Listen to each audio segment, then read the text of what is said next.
ብዙዎቻችን ስንቶቻችን ነን የኛ የሆነ ነገር ላይ እግዚአብሔር የሰጠን መክሊት ላይ ማድረግ የምንችለው ላይ ቢዝነሳችን ራእያችን ላይ ተኝተን የገደልን። እስከ መቼ ትተኛለህ? እስከ መቼ ታንቀላፋለህ? ድህነት እንደ ወንበዴ ችጋር ሰይፍ እንደታጠቀ ይመጣብሃል። አስቢ፣ ወንበዴ ሲመጣብሽ አምጪ ነው የሚልሽ የራሱን ንብረት እና ስንፍና መጥፎ ነገሩ እንደሆነ ታውቂያለሽ። የሚሰርቅሽ ያለሽን ብቻ አይደለም ወደፊትሽን ነው የሚሰርቀው። ዛሬ ብትተጊ የምታገኙ ነገር ነው የምታጭበት። እና አንድ ጊዜ ሁለት ሴቶች መጡ እና አንደኛዋ ታሪኩ በጣም ፌመስ ነው ይታወቃል።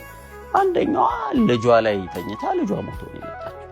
ሌላኛዋ ደግሞ ልጇ ጠፍቶ ተሰርቆ የሞተ ልጅ ስለያዘች ነው የመጣችውና በዚህ ውስጥ ያው ብዙ የሚያስተምረው ነገር አለ ራሱን የቻለ። እኔ ግን የሚገርመኝ እነዚህ ሁለቱም ሴቶች በጣም የሚገርምሽ አንደኛዋ ልጇን ተኝታበት ገደለችው፣ እስኪሞት ድረስ ተኛችበት። ሁለተኛዋ ደግሞ ተኝታ ልጇ ተሰርቆ የሞተ ልጅ ታቅፋለች። ይሄ በጣም ጥልቅ የሆነ እውነት አለ። ብዙዎቻችን ስንቶቻችን ነን የኛ የሆነ ነገር ላይ እግዚአብሔር የሰጠን መክሊት ላይ ማድረግ የምንችለው ላይ ቢዝነሳችን ራእያችን ላይ ተኝተን የገደልን።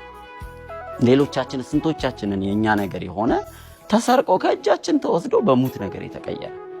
እንቅልፍ በጣም ክፉ ነገር፣ ማልዶ መነሳት የሚያክል ትልቅ ትጋት የለም። የሚጀምረው በጠዋት ከመነሳት ነው ብዬ አስባለሁ።